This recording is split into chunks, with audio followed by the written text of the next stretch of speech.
Hello, you wonderful people, and welcome to another episode of Not Too Comic Book. This being a show where I talk about TV shows that are adaptations of comic books. For today's episode, I'm going to talk about the series finale of Supergirl. A great series finale, a beautiful episode. A lot of really interesting things went down in this episode, so let's break it down. Well, first and foremost, we have Lena kind of learning from Lillian, like, the truth, because, like, obviously everywhere around the world is dissipating. Once again, it's not just National City. Everything that the totems represents is being chipped away in the every time Lex and Nixley are battling out throughout the city. It's draining the entire world. People are losing all the different representations of the totems.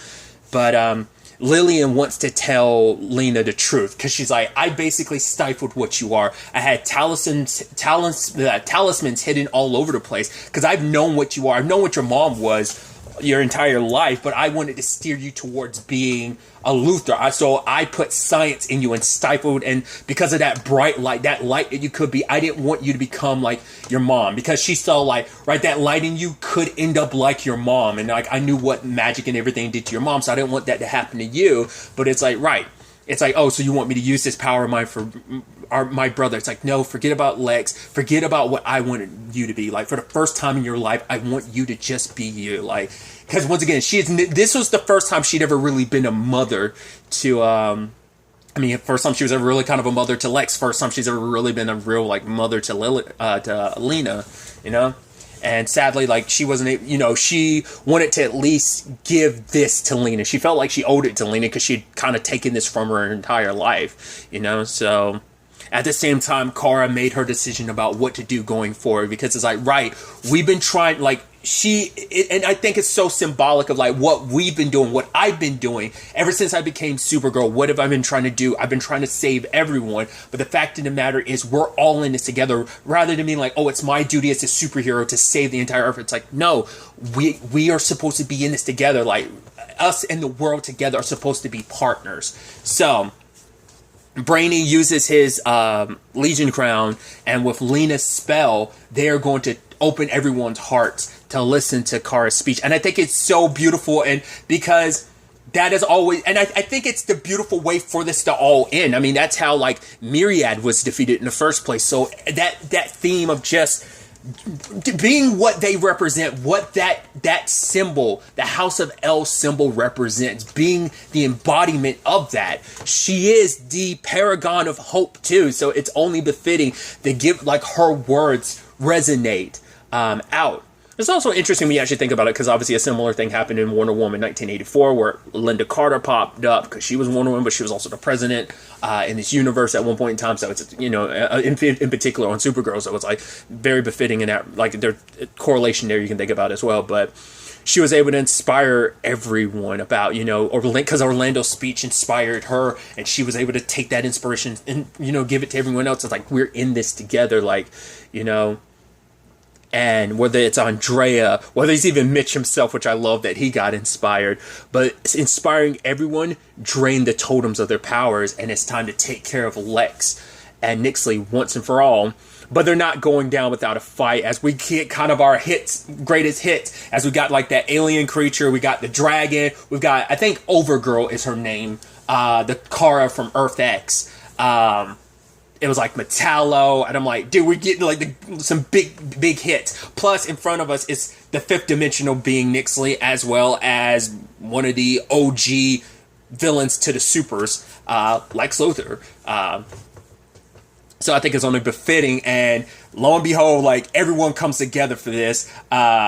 Jimmy shows up to back up Kelly as she takes down Metallo. Alex has help from her mom, who's like, oh, you think I was a Kryptonian in another life? And it's like, only in the movies. I'm like, shut up! Once again, if you're unaware, the actress who plays her mom played Supergirl in the 1984 movie, in case you were unaware. Because I think it was, like, a ways into the series until I found that out. I never knew that. Once again, it's just interesting, like, their moms. Like, obviously, Erica Durance played her mom in later points. Kara's, like, Kryptonian mom at later points in time, and obviously, like, Lois Lane and Smallville. But I mean, it's just interesting. Like, we've had two Loises from different continuities, and we've had a Supergirl we've had a few Supermen from different continuities too. So it's always but just everyone come together when showing up, killing the dragon, Mon-El backing up Kara as she goes up against Overgirl, which I believe that's her name, the Kara from Earth 52. I'm surprised it wasn't Red Daughter, but I guess it's like, right, this is the most evil version of Kara. Like, Red Daughter had, like, redeeming aspects to her, so it's like, nah. We actually think about it, it's like, well, this is like, there's been 3 other Karas, because there was Bizarro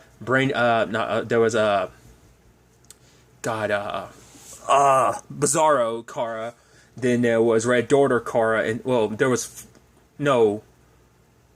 Overgirl happened first, I believe, and then Red Daughter, if I remember correctly. Whatever the case may be. But, Mon-El backing her up, dealing with them, defeating, it's just like everyone's together, and just seeing that beautiful, like, scrawling, like, lineup like that. I forgot, like, who was it that, I guess it, like, Wynn had backed up John against the dragon, but it's like in that moment, just like the entirety of everyone, it's just like it all comes like full circle in this moment, everyone together. Even Nixley being like, Mitch, take care of him. He's like, no, I'm done with toxic relationships, I'm with them. I'm like, okay, I love it. I mean, you were always kind of like the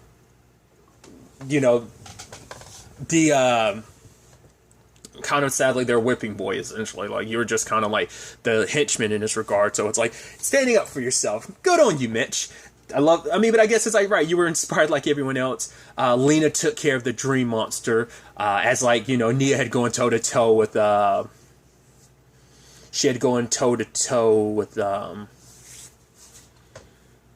Nixley, which I'm like, that's very befitting considering like how your stories like connect in that regard.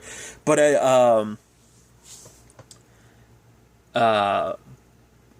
but other than that, once again, it's just like the nature, just everyone together. It's awesome.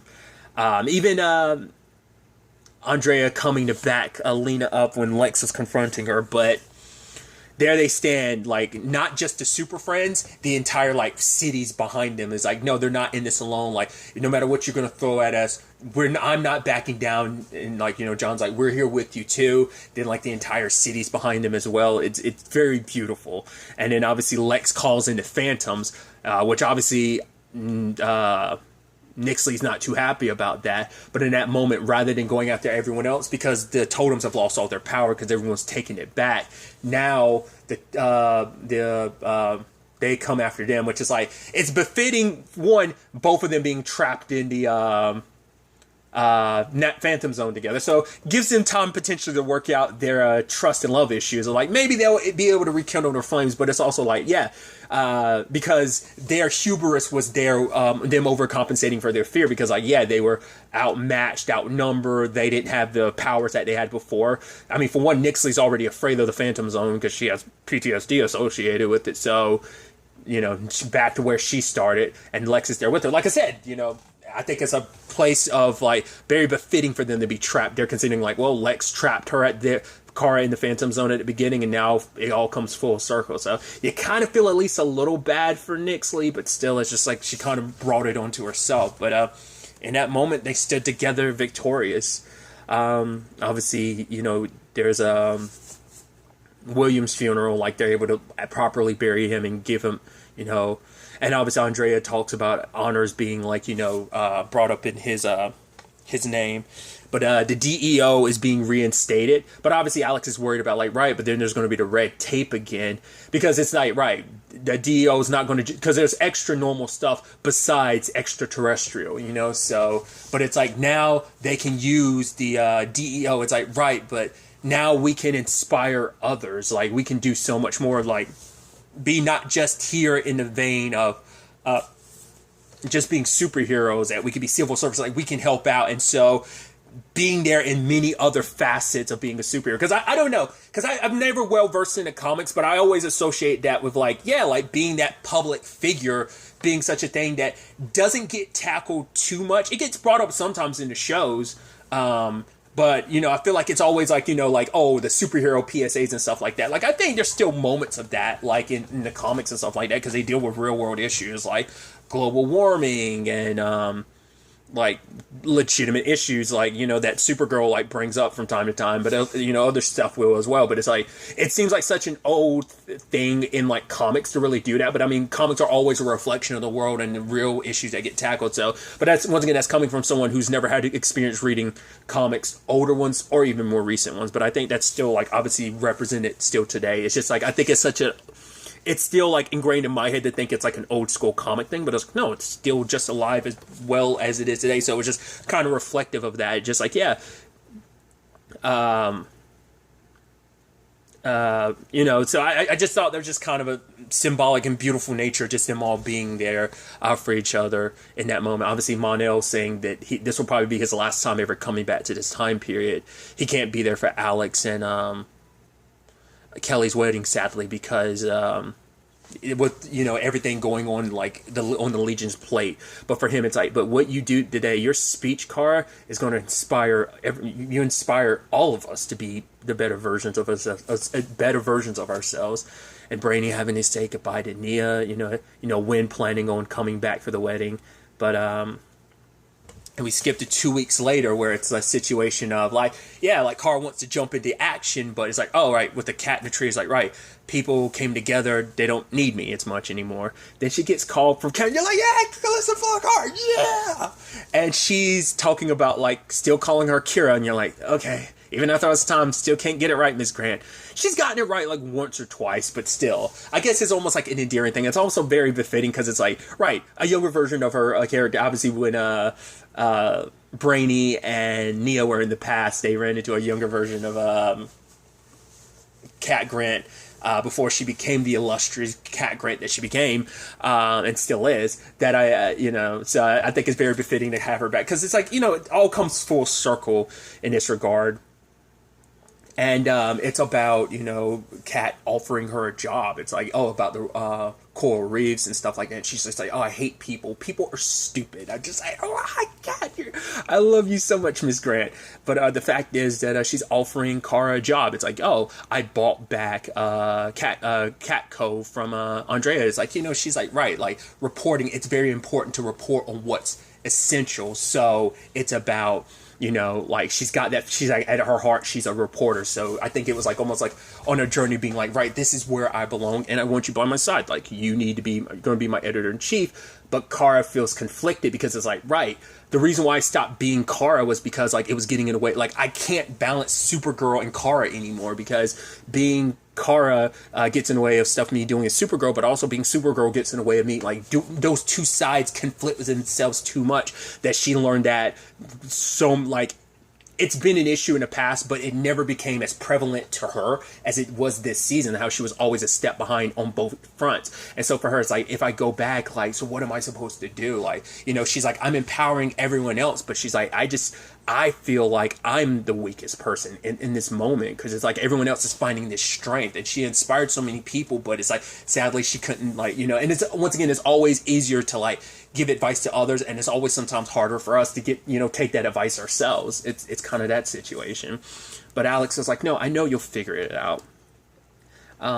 Because at the end of the day, Kara has to come to that answer herself. No one else can. And I think that's the beautiful nature of it. This episode the final episode is called Kara. Now, I saw that and I was like, oh, that's very befitting. And at the time, I didn't, even before watching the episode, I knew its title was Kara, but I didn't, it's even more befitting as you watch the episode more and more.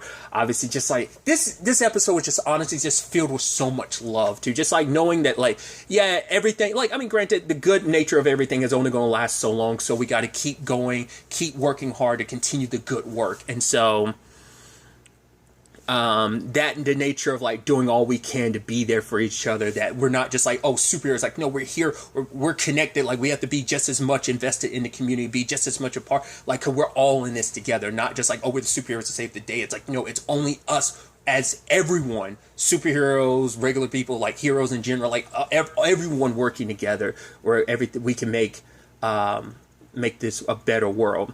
Because I don't think they used the line because obviously, once again, they brought it up during DC Fandom. Once again, to me, I think it's a very beautiful line of like where Superman's like tagline was always truth, justice, in the American way. That was always kind of the one, but now it's shifted to truth, justice, and a better tomorrow. Like I said at the time, I think that's a better sentiment, because of what Superman represents specifically for like the US back in his original creation. But now it's like, yeah, like Superman is like this worldwide symbol. I mean, especially in some stuff where like the supers get treated like gods anyway. So but it's like, yeah, we're not gods. That was something like Lena was telling Kara last episode, which I should also bring up too. I forgot to talk about it. The spot where they were like, oh yeah, this bridge place is where like there are no powers or anything are going to work. It's like, yeah, because it's like it's close enough to the Fort Rising. So I was like, oh, and Lex is like, oh, what was that, about 6 years? Because they're like, okay, so everything's coming full circle in that regard.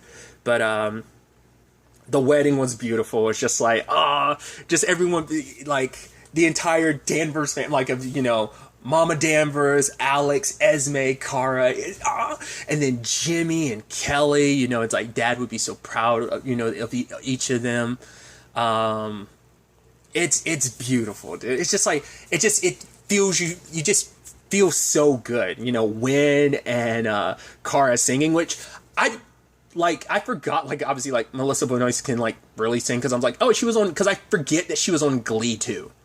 Because that's, like, prior to Supergirl, that's the thing she was probably, like, best known for, might be Glee. Maybe, like, some of her stage work, too, might be one of those things, because I think she's a big-time stage actress, too, maybe? I could be mistaken. Because I know, like, in some of her time, like, recently, I think she's been doing a lot of stage stuff. I could be mistaken. But yeah, because I've never seen Glee, so I forget that, like, she's associated. Because, like, once again, my nerdy brain, like, I only know her from, like, Supergirl. This is the series I've gotten to really know her through, so, but it's like, yeah, so it makes that musical episode between her, like, the musical episode of, like, crossover between Supergirl and The Flash, a couple seasons, well, back in, season 2, 3-ish, makes it even more pertinent. Like, oh yeah, showcasing that, but still, it's just a beautiful wedding event in general. Esme being the most adorable.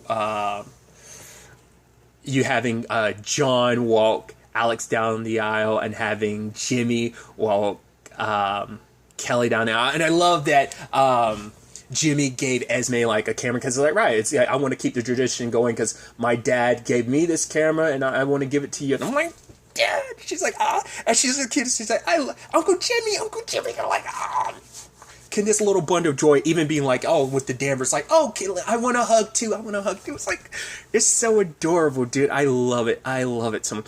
It's a beautiful thing. It's like, man, I'm a sap for the romance, because I'm like, there's so much love in the Arrowverse, dude.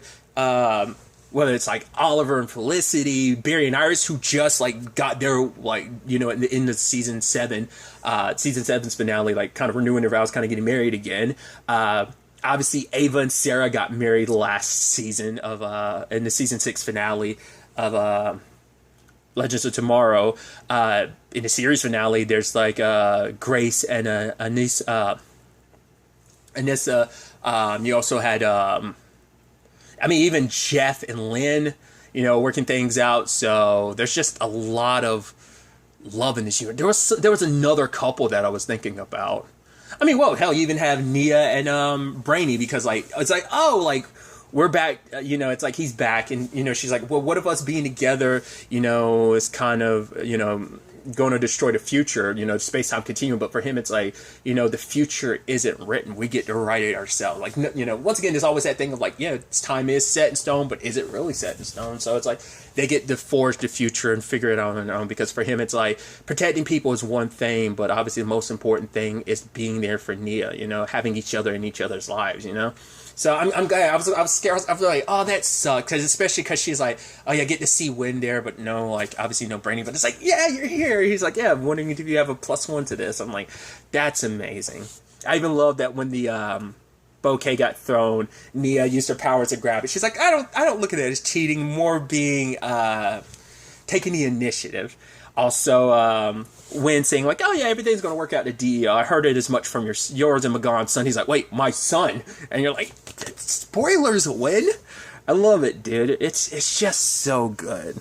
Kara's obviously happy for everyone, but obviously what kind of sticks with her the most too is like the fact is that at the end of the day, she's feeling a little conflicted. I mean, there was even that beautiful moment of like her, Win, and Jimmy. It's like, yeah, oh jeez. I'm like, this moment, the moment they sat down together, I'm like, oh, it's like, yeah, like who would believe where we started at, you know? It's like, yeah, that little back room in Cat Grant, you know, at Catco where we just like hide away, like do all the superhero stuff. It's like, yeah, that's where I learned about the multiverse. Yeah. Speaking of Barry, when they first learned about the multiverse and stuff like that, like what was that?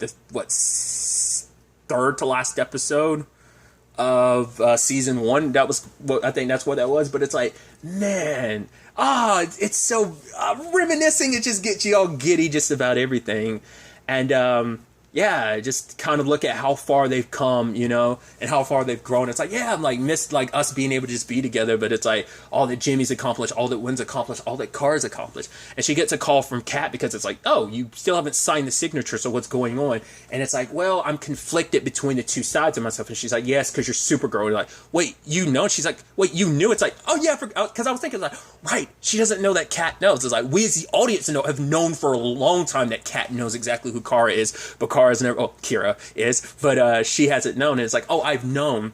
So it's like, yeah, you're giving all this advice to everyone else to be a better version of themselves. Like, why don't you take the advice too? Because you are basically living a lie. You've been living as these two different sides of yourself. So maybe it's time them stop being separate lives and making them one. And because for her main reason for that was, and I love that Lena kind of went into that when they talked about it later on, because, you know, at the end of the day, Kat's a little firm with her, but Kat's like, I believe in you, Kara. I always have, you know? But, you know, talking to Lena, you know, Lena learns from her personal experience of like, she spent her entire life trying to, you know, mold her life based around other people. Like as a Luthor, she tried so hard to instill good in the Luthor name. And then she tried to become her biological mother's daughter. It's like, I wasn't living my own life. That's the thing that Lillian gave me. She gave me freedom to just finally just be me, not be adherent to the Luthor name, not even be adherent to my mother, just be who I am. And there's some peace in that. And it's like, Kara, you've been instilled with this code that's been in you since the beginning of like, you have to be super, like, you have to keep your world separate because the people you care about will be in danger. And that's a heavy burden on anyone. Living that double life, it will take its toll, and it kind of has on Kara. It's like, because for Kara, she realizes, and now I love how it finally comes full circle. She's like, I know why I didn't pass the courage totem test. It's because that night I became Supergirl. I couldn't save my sister as me. I saved her as Supergirl. I created this persona, and that's been something that's almost been like, it's not necessarily an anchor, but it's bound her for so long. And it's not until this moment where she realizes like what that how heavy that weight has been, because she had put this burden on herself, like I got to be Earth's hero, but now like she's loosening that burden. But now that, because she had loosened that burden, like as Supergirl, I'm gonna be that hero, but it's like, now that like everyone's inspired and going, it's like, but who am I like outside of it? Like she had lost a little of who she was, you know. That's been a struggle from her. Like this isn't her first time balancing with the whole Kara and Supergirl thing. It's come up before where she had thought like, oh, maybe I should just be Supergirl full time. But now it's like, how do I choose? You know, like being an editor-in-chief, like I could do so much good as Kara, but even if I do, then me doing stuff as Supergirl is still going to compromise that, you know? And so it's like, what do I do? How living with a foot in both worlds, and it's like by making both worlds one, you know? And so, and I love what that represents, because like she's like, these glasses. The glasses have always been a way, and it's almost like they were setting this. I mean, they did that intentionally, but it's like with the whole Esme thing of like, she's like, yeah, my glasses helped me, so I want the same thing for Esme. But Alex is like, I don't want Esme to grow up like that, because Kara always had to hide who she was. You know, whether it was for the sake of just like, right, just so you blend in, you know. But that once again comes with a heavy. I mean, other than her, the only other hero that's super out to the world was Oliver. He's the only one where everyone's like, oh, Oliver Queen was the Green Arrow. Like he's the only one, you know, which that came with its own complications and challenges, obviously, that Oliver had to kind of deal with in like the last 3-ish, because it popped up in season 6, but it wasn't until like season 7 he had to kind of really like live and deal with it, while also dealing with it in season 8, the 8th and final season. But still. But what those glasses represent, they represent like this was a means of helping her focus her abilities, but it was also like when that first came about, just like hiding yourself away, and she kind of gets rid of the glasses finally, and just it's just her. And so At the end, you know, we have the whole like Super Friends crew together at the end playing games. And it's like, you know, Kara's like, I can't wait for like our next adventure. And at the very end, she's on like Kat is sitting down with her. It's like, oh, you know her as Kara Danvers, but let me introduce you to Supergirl. And she's just herself. And I'm like, that's beautiful in its own right. Like that she able to just fully be herself. All that, like who she can become when she no longer has to be balanced between Kara and, you know, anytime going forward, everyone's gonna be like, wow. Because also the bravery just to be yourself, like that's all inspiring too. Because like you have the people, I mean, that's what, you know, for her to like, look at Alex. Alex is able to blossom and just embrace who she is, you know? She wasn't living her honest life, and now like Kara can too. It's just like, right, these are all side of me, and I love that she has all these people around her. It's like, look, that's what made this whole thing so beautiful. It's like having all these people around him. Lena being the godmother, because I love, she's like, oh, you're gonna adopt me too. They're like, we want you to be Esme's godmother. She's like, I was fine being like the super cool aunt, but of course I'll be the godmother. I'm like, it fills you with just so much joy seeing how, like, I think it's just a beautiful ending. Like Arrow kind of had a beautiful ending, also kind of had a depressing ending in a lot of regards, but this was just beautiful all around. Everything kind of, like I said, it coming full circle. It just, right, first episode is when she became Supergirl, and the final episode is when she can just be Kara. And I'm like, it's dude, the symbolism and it just coming full circle like that is so beautiful in so many different regards.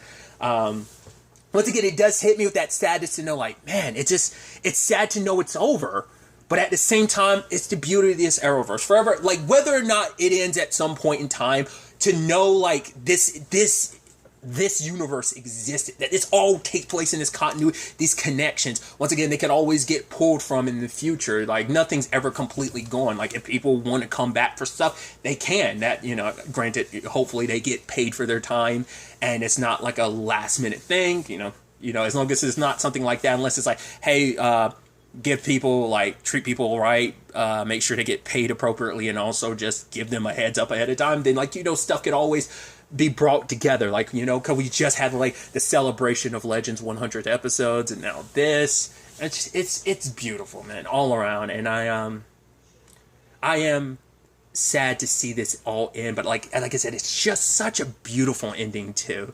And it just, you know, and once again, it just, I'm thankful for this show, because I think this is a beautiful show of just, you know, hope and, you know, empowering, you know, and, you know, it is a beautiful show about it, you know, not just accepting like other people from their different circumstances. Like it's a beautiful show about acceptance, and just also, but not about just other people, but even about yourself. I think that's just a beautiful, like, this show just has a beautiful messaging, and just what this show represents, you know, for so many people, I think, across so many different circumstances, so many backgrounds, everyone with their own struggles, their own demons, their own situations that they find themselves in. I think this show is just like a hope-filled, awe-inspiring, like, you know, because I've talked about it, like, this is my first experience, like, full-on experience with Supergirl, because other than this, just Smallville and, like, some of the animated stuff where she's popped up, like, are my only experiences, because I've never, like, you know, I'm not a comics guy, so I've never read any Supergirl comics either, so this show is my representation of it, and, you know, and it's sad to know it's over, but it's, like I said, it's the Arrowverse, things could always get pulled in. There's some news that came out about some stuff Supergirl related that is going to get brought into. It's some Supergirl stuff that hasn't come up in a long time that they're using for Superman and Lois. And I was like, oh, that was pretty neat. I won't spoil it until, like, it comes up in Superman and Lois, but it's something that's coming up in season 2. But I hope we get to see, like, Tyler and, like, Melissa on screen together again. I think that'd be nice in some shape or form. Whether she is playing Supergirl or whether it's, like, maybe, like, once again, it seems like they're still in the Arrowverse, but it's still, like, unclear. Whether she's playing, like, this version of Kara, and especially because I'm so curious, like, it'd be interesting to see if they tackle that at all in season 2 of Superman and Lois, of like, yeah, Clark's hiding his identity, and then, like, your son's being like, yeah, but Aunt Kara, like, she's out and about. I was like, wait, you know, so it's like, if that ends up being something they tackle or not, that'd be interesting. Once again, this could be a different Earth, because, like I said, she might not even be Supergirl on that Earth. She might be Overgirl, and they might use a different actress, because it is the multiverse, so not all the Supergirls are going to look alike, so. But either way, from top to bottom, cast and crew, thanks for this amazing show. This all and hope-filled inspiring show. I wish everyone, like I said, cast, crew, in front of the camera, behind the camera, like everyone, I wish them the best with their future endeavors. And like I said, it's just that moment of just saying goodbye, you know. So I'm sad to see it end, but you know, like I said, no better note to go off than this. Just like that final just shot her, just like her just being Kara and just being announcing to the world, "Hi, I'm Kara. I'm Supergirl." You know, it's like she made her announcement to the world as Supergirl, and now just announcing to the world, "I'm Kara." You know, it's so awesome. But honestly, that's really all I wanted to talk about. So the next time we meet, be happy, be safe, live life to the fullest, and enjoy it. Good day and goodbye.